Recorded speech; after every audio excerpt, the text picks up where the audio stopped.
大家好，我是小杨，今天给大家分享一道牛奶条的做法。首先，我们在碗中打入1颗鸡蛋，搅散，里面再加入10克白砂糖、10克食用油、30克淀粉，再充分的把它拌匀。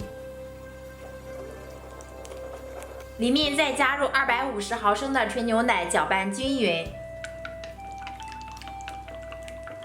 我们再把糊糊倒在平底锅中，开小火，不停的搅拌。最后炒成这种粘稠度就可以啦。下面我们准备一个盘子，铺一层吸油纸，把炒好的牛奶糊倒在里面。全部做好之后放入冰箱凝固。看一下牛奶糊，像这样就完全凝固了。放在案板上，再切成长条，或者是自己喜欢的形状都可以。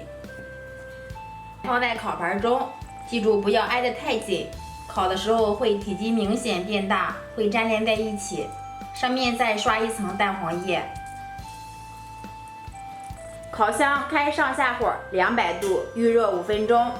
再把烤盘放在中层200度烤30分钟。如果说喜欢吃老一点的，最后再把温度调高。